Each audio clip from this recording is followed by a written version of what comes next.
is the next evolutionary leap in consciousness. For the last 25 years, we've been searching around the world, and what we found is that actually at this very moment in time, children are being born today who are physically different. I have pictures of several of them. We found 46 of them across the United States. The oldest one we found is 12 years old in Argentina. He wrote his first book at age 4. They are brilliant. That doesn't even describe them. Genius, brilliant doesn't even describe them. Most of them are under the age of 2. If you'll look at their heads, their 4 brains bulge a little bit.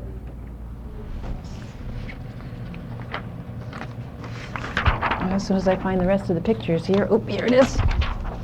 If you look at the side view of them, they look like they have footballs on the top of their head.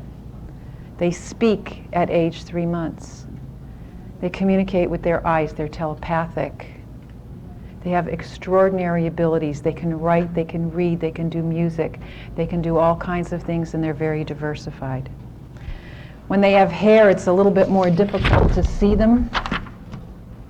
But as you can see, the forebrain is protruding a little bit, and it looks as if there's a little bit of a football. We've done research on them. We keep them. If you know any of them, if you've seen any of them, please call us and let us know. We keep everything confidential. As I said, we've only found 46 of them in the world so far, but we know that these are the children of the 21st century. What are we going to do with them as far as our education program goes? Earth Heart Foundation has spent the last 25 years researching educational models around the world, and what we found is we based our information on successes of successes. Best practices, whatever you want to call it, latest brain-mind research, and prevention techniques. What I'd like to do is to show you a little bit, because a lot of you are educators and parents here. Most people don't know how education started, and by the way, on the way out the door, they have our catalog with them if you'd like to have a copy of our catalog with tapes, videotapes, audio tapes, and books. Earth Heart Foundation creates from a positive frame of reference, and this is on your flyer, schools that are economically, environmentally sustainable through a whole child curriculum in cooperation with families, businesses, and schools. And you know what? All those curriculum textbooks have nothing to do with the way learning takes place. The way learning takes place is through integrated learning systems, not by subject matter, not by the teacher standing in front of the classroom. We teach children perpetual learning strategies through integrated systems, using, rather than curriculum textbooks, the problems in the community as the basis for learning. Well, how did we get to this place? I began to look at all areas of the world, everything, everywhere, every place. And what I began to notice was everything had a system. Sound has a system in vibration.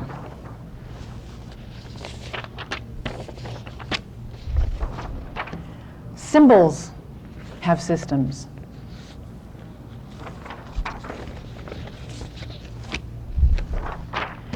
The vibration of a rock has a system.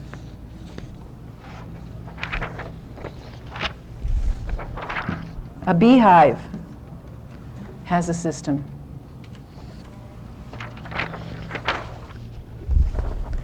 This is the skeleton of a fish. Everything in the natural world has a system. This is a social system. Oh, aren't I doing well today? That's what happens when I don't get sleep. Everything has a system in nature. From social systems to structural systems, this is a wave. Are you taking notice the shape of the systems? Take a look at it. Mathematical systems, geometric systems. All the systems build on other systems.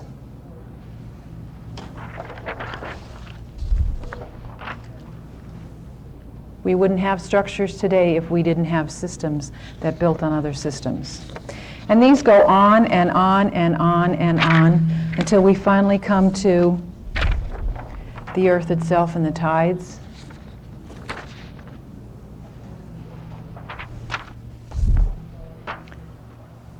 The magnetic system. Everything on our planet in the natural world is a system, including you. You're here today to learn about your system.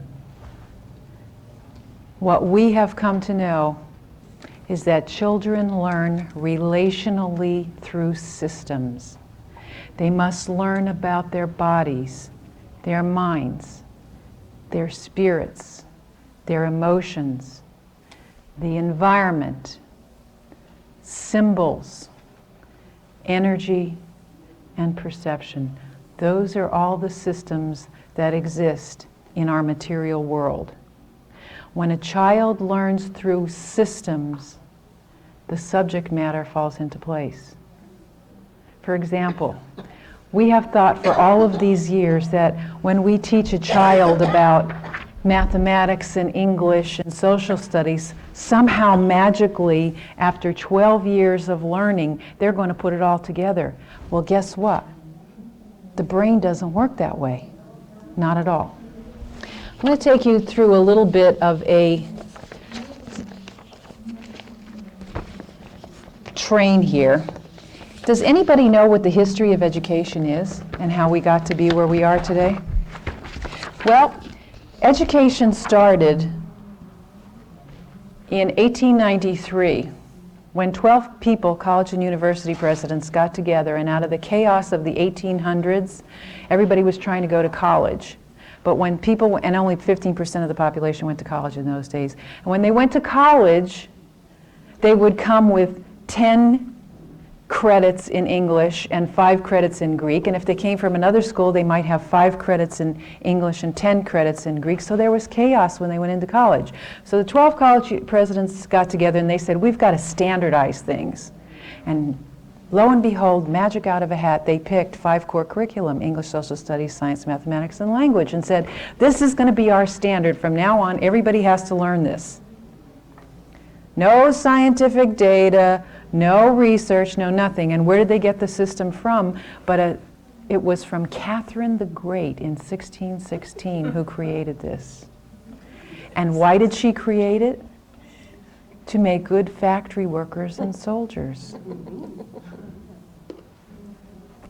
Then, in 1897, if that wasn't bad enough that we now had 5 core curriculum, but they got together and through a grant from the Carnegie Foundation, they decided not only should we have these 5 subject areas, but let's chop them up and to make sure they have time connected with it. So as everybody knows, it takes 120 credit hours to learn English, and it takes not more, not less, but it takes 120 credit hours to learn everything. As we all know today, it's totally absurd. But here we are, 100 years later, still with the same structure in education today. And what keeps happening? Well, I call education the Mary Tyler Moore model. Remember the last episode of Mary Tyler Moore, anybody? Those of us with gray hair may remember it, maybe the reruns. Well, the last episode of Mary Tyler Moore, they did a group hug. And then somebody needed a tissue. So the whole group moved. And once they retrieved the tissue, then they all moved back to the same place. That's education. It has an impenetrable wall built around it, and by the way, my undergraduate degree is in education. My PhD is in psychology. Neither discipline, by the way, do I feel connected to, but anyway. There's an impenetrable wall, and I keep getting feedback all the time. Thank you. There's an impenetrable wall we have built over the last 100 years to protect ourselves in education. So what happens? Well, we had the legislators come along, and what do they say? All right, everybody, let's have handicap legislation. So what happens? Nothing really changes. It just moves over a little bit. So we have school districts who make policies and procedures. Nothing really happens. It just kind of moves over a little bit. So let's take away all the money and let everybody follow the flow of money somewhere. Grants here, there, everywhere. Oh, where's the Department of Education granting this year? Yes, it's prisons. So we all try to have education programs for the prisons. So what happens? Nothing really. It just moves over a little bit. So the internal infrastructure of education has not changed in 100 years, even though we have technology and everything else. The key to education is to have a fluid outside model, one that can change. And that's pretty doggone hard when you've got people who are trying to hold on tight to what they have. So we went to, my colleagues and I said, well, how can we do this? Well, I have 6 superintendents who work for me, and they went around restructuring school districts. So we would go in and we'd work with the superintendent, the principals, the teachers, the parents, the community. We'd get a goal and direction, and within 3 to 5 years we'd get everybody working on task. We'd leave, and within 2 years everybody went back to what was familiar and safe. Over and over and over again. Restructuring doesn't work either. We went to look at studies. I searched everywhere, and there was not one longitudinal study done on American school districts in the United States. We only found 2, and this first one we found only a few years ago. Look at the date of it, 1943. What was going on in 1943? War. Let's see, it was politically incorrect to publish the findings of this study.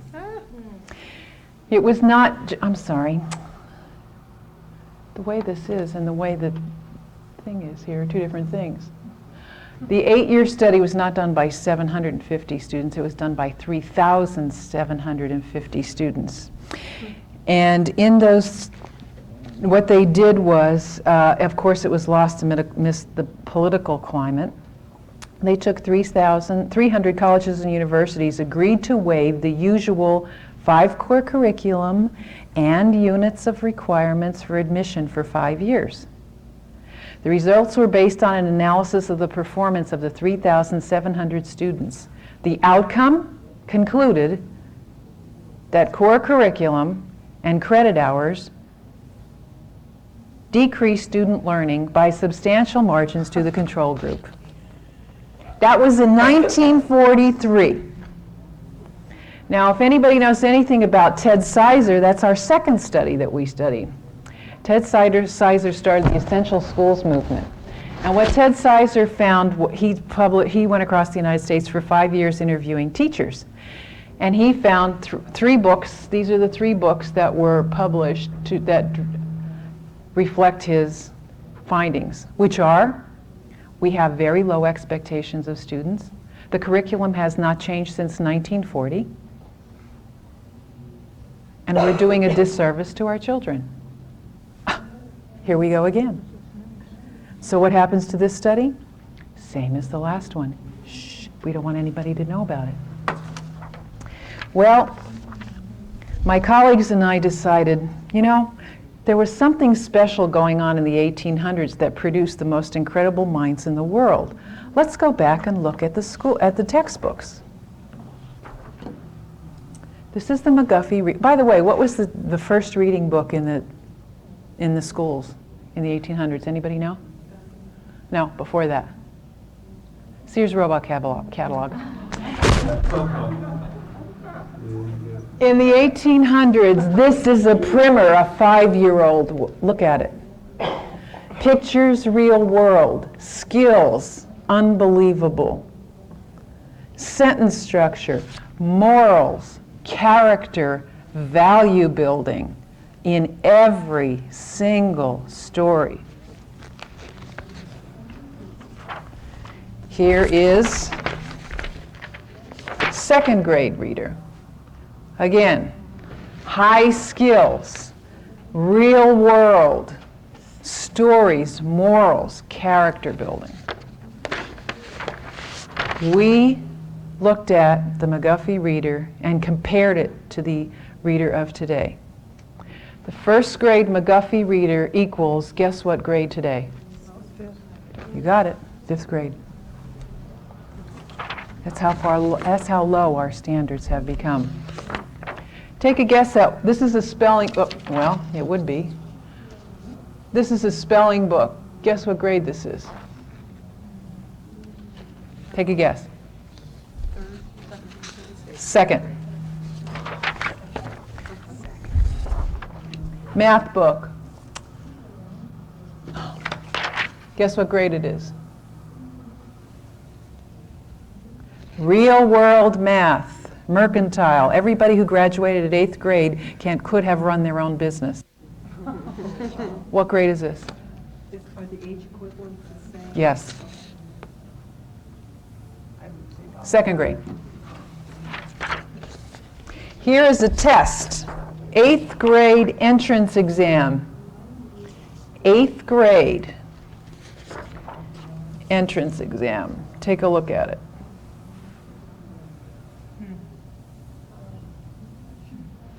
Have our expectations diminished? How did this start? Well, how do you pick your textbooks in your school districts? Oh my God, it's got our math book, it's got a pocket on it, and it's beautiful colors, it's got a pen attached, and they have all these beautiful pictures. Do we look at content? No. If you look at the TIMSS report, if anybody knows anything about the TIMSS report, TIMMS, it compared and contrasts the United States with 40 other countries in the United States, and Japan alone. Their mathematics book is yay big and yay thick for a year compared to ours. And their kids scored 20 times higher than ours. Their teachers sat at the blackboard and wrote a problem and said, you solve it any way you can. You can work together, you can work alone, figure it out. At the end of the class time, we'll get together and we'll see if we agree. What do we do? Here, here, here.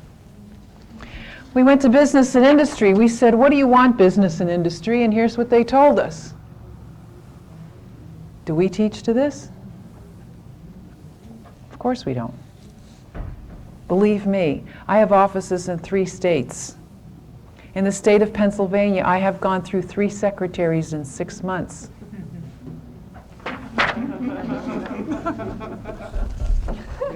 I need people who, I travel, we all travel all the time. I can't be spoon feeding I had a secretary, you're not going to believe this, that successful school conference, we had one conference in one state and one conference in another state, and I had a secretary who was an English major, college graduate, who decided she knew more than the rest of the world and everybody else in the office, and she sent out all the flyers for 2 states without anybody looking at it and had the same date for both states. We had to do both states simultaneously in one conference. In any event, these are the kinds of skills that people want. Do we teach them? Teamwork? We teach people how to compete. We then looked at successful schools around the United States. What makes a successful school? Well, these were some of our criteria. They had to have everybody in the classroom. Everybody. They had to have democratic principles. They had to have efficient technology, economic standards, high standardized test scores, environmentally sustainable. These were some of our criteria. We went around and here's what we found. The most successful schools in the United States have positive attitudes and beliefs about kids. They love their kids. They're first. Child-centered curriculum, they threw out the textbooks and they said, okay kids, you help us decide what curriculum, and you've got 8 of those schools in your flyer in your hand. One of them is 9 miles away from Columbine. From where? Columbine, the Jefferson County Schools in Columbine. 5. 9 miles away. 4, choices for parents. Parents have a say, children have a say, everybody has a say. Who decides on the policies and procedures in the school? The teachers and the students. Everybody else, get out.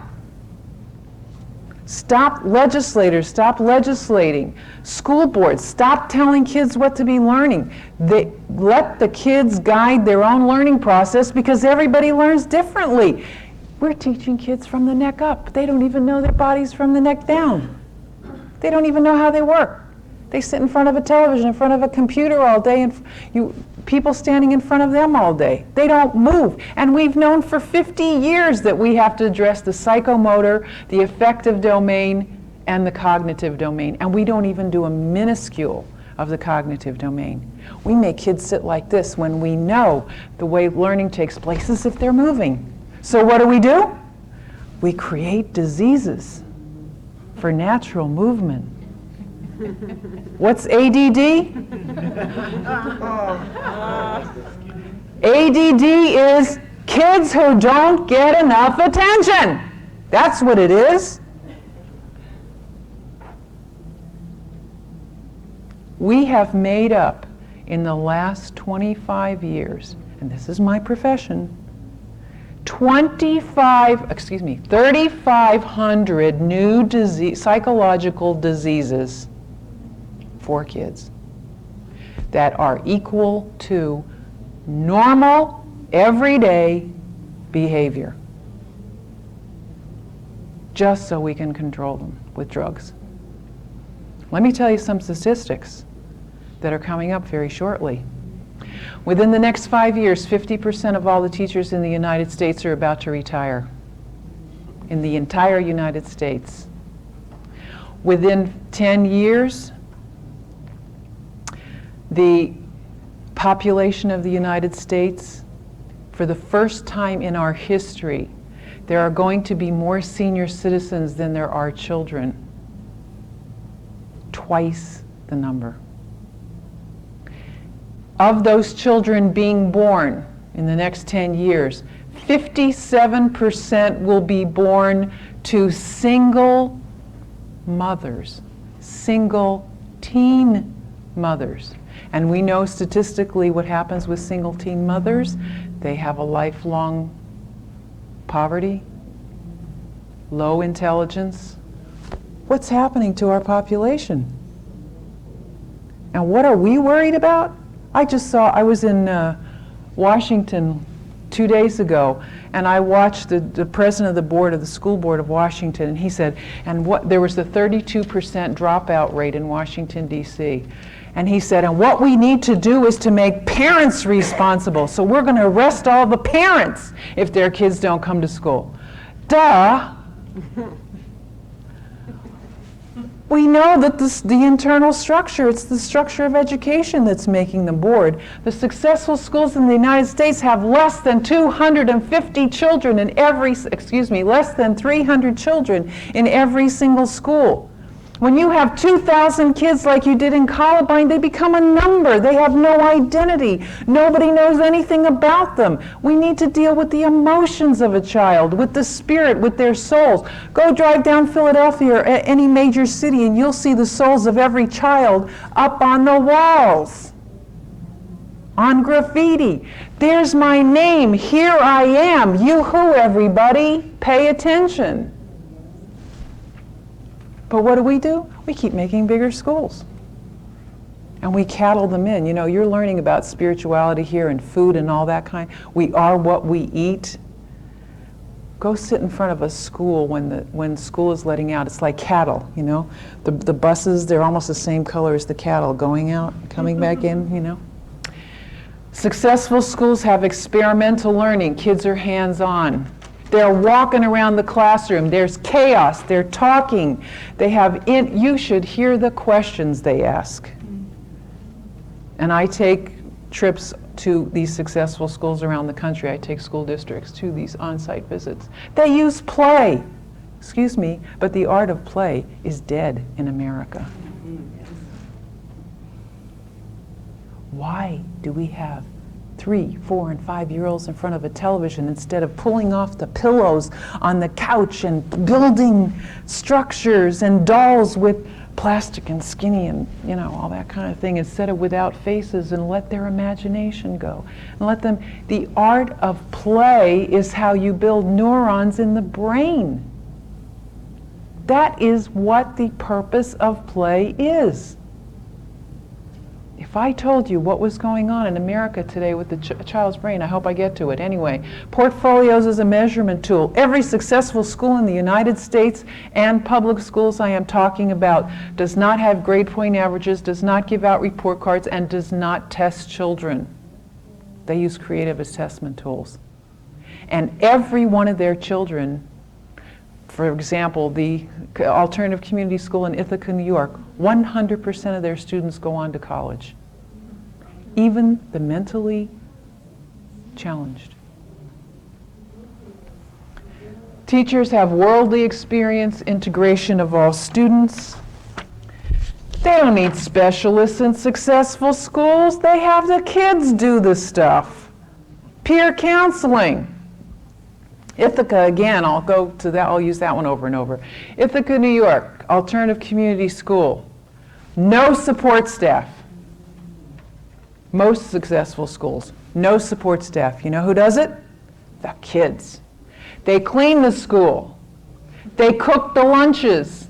They clean up after themselves. They water the plants. They run off papers. They work in the office. And guess what? That school doesn't have to worry about vandalism because those kids are responsible for their own school and the upkeep of it, and they take care of it. And you know what else happens in those schools? You won't see kids walking around with purple hair and you know, lip rings and nose rings and everything else, and they have low dropout rate, almost nothing. They have low violence, and they have virtually no teen pregnancies. Why?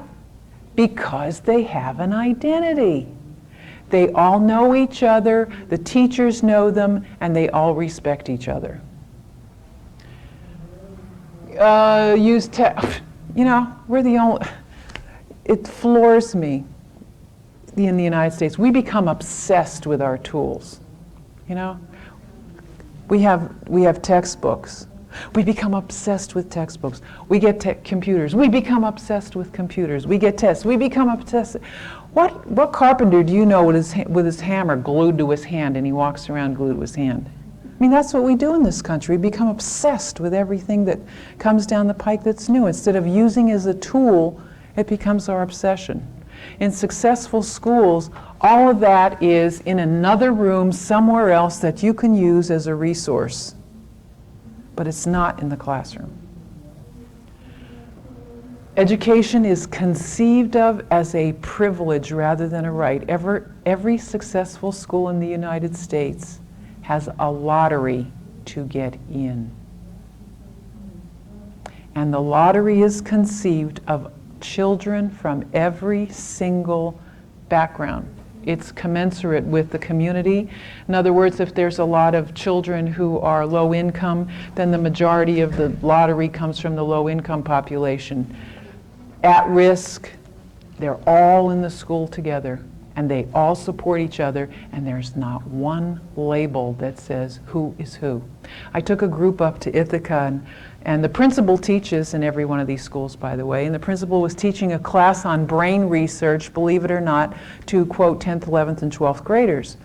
And in that class was a brain-damaged child, and I said to the people who were with me, okay, I want your assignment for this class is to find out which child is brain damaged, and when we left, they said, and I said, that is the significant factor between a good school and a good teacher, because all those children were created equal. All those children were seen as equal. They teach kids survivor skills. Hey, you know, when kids get out of high school today, who can balance a checkbook? Who knows how to go shopping for groceries, by darn it? Or buy a car, or buy insurance. What's insurance? How do you buy a home? How do you do all these critical, essential survival skills? We are not teaching kids this because we keep them in the classroom too long when they should be out there doing community service. Every successful school in the United States does at least 30 hours of community service, teachers and students, and most of them do 100 per year. Those kids are out in the community. Not only are they working in the community, but they're mentoring and shadowing. They've got senior citizens who are helping them because, hey, our senior citizen population is growing, who are helping them with the job that they want to do. Some of them try 6 and 7 careers at the same time. Well, that sure as all would help me, a person who's trying to hire people. If I spend $1 billion trying to train people, and you know what happens between the ages of 18 and 28, how many times youth change jobs between 18 and 28? Do you know how many times? 10. 10 careers. That's insanity. They should be doing that when they're in high school, when they've got all the energy to do it. And are we keeping up with the brain research? Do you know what the brain research says about teenagers? They should be sleeping till 10 o'clock in the morning. That's why they're half asleep in the classroom. But do we make our classrooms commensurate with the brain research? Oh, why would we want to do that? We see children as whole human beings instead of bits and pieces. Take a watch apart. If I take a watch apart and I spread it out on the table, I've got little gears, I've got plastic, I've got numbers, I've got all kinds of things. Does that tell me what that's going to look like? Of course not. When I put it together, it makes 1 + 1 is 3. It makes something much more than itself, something intangible. It tells time. Would I know that by looking at the pieces? Well, children cannot learn by learning bits and pieces. They can't put the things together again. It does not, the world does not make sense to them. It's not real world. All right, yes? Do these successful schools start at 10 o'clock? Some of them. What they do is alternate the time. The school is open from 7 o'clock in the morning until 7 o'clock at night, and on weekends.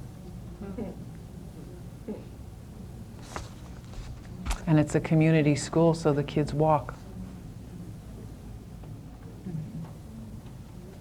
These are smart people. Latest brain research. We know about hemisphericity, right and left hemisphere of the brain. Everybody knows that. We have a right hemisphere, a left hemisphere. We've known that for how many years? Do we teach to the right side of the brain? No. Do we teach children about their emotions? No. When a child comes into the classroom, 50% of them are divorced. What are they thinking about? Well, the court says that I have to be at Daddy's house on Thursday, Friday I'm at Mommy's house Saturday. Where are my socks? How is a child like that supposed to learn? In the major cities, it's even higher, 60% in major cities.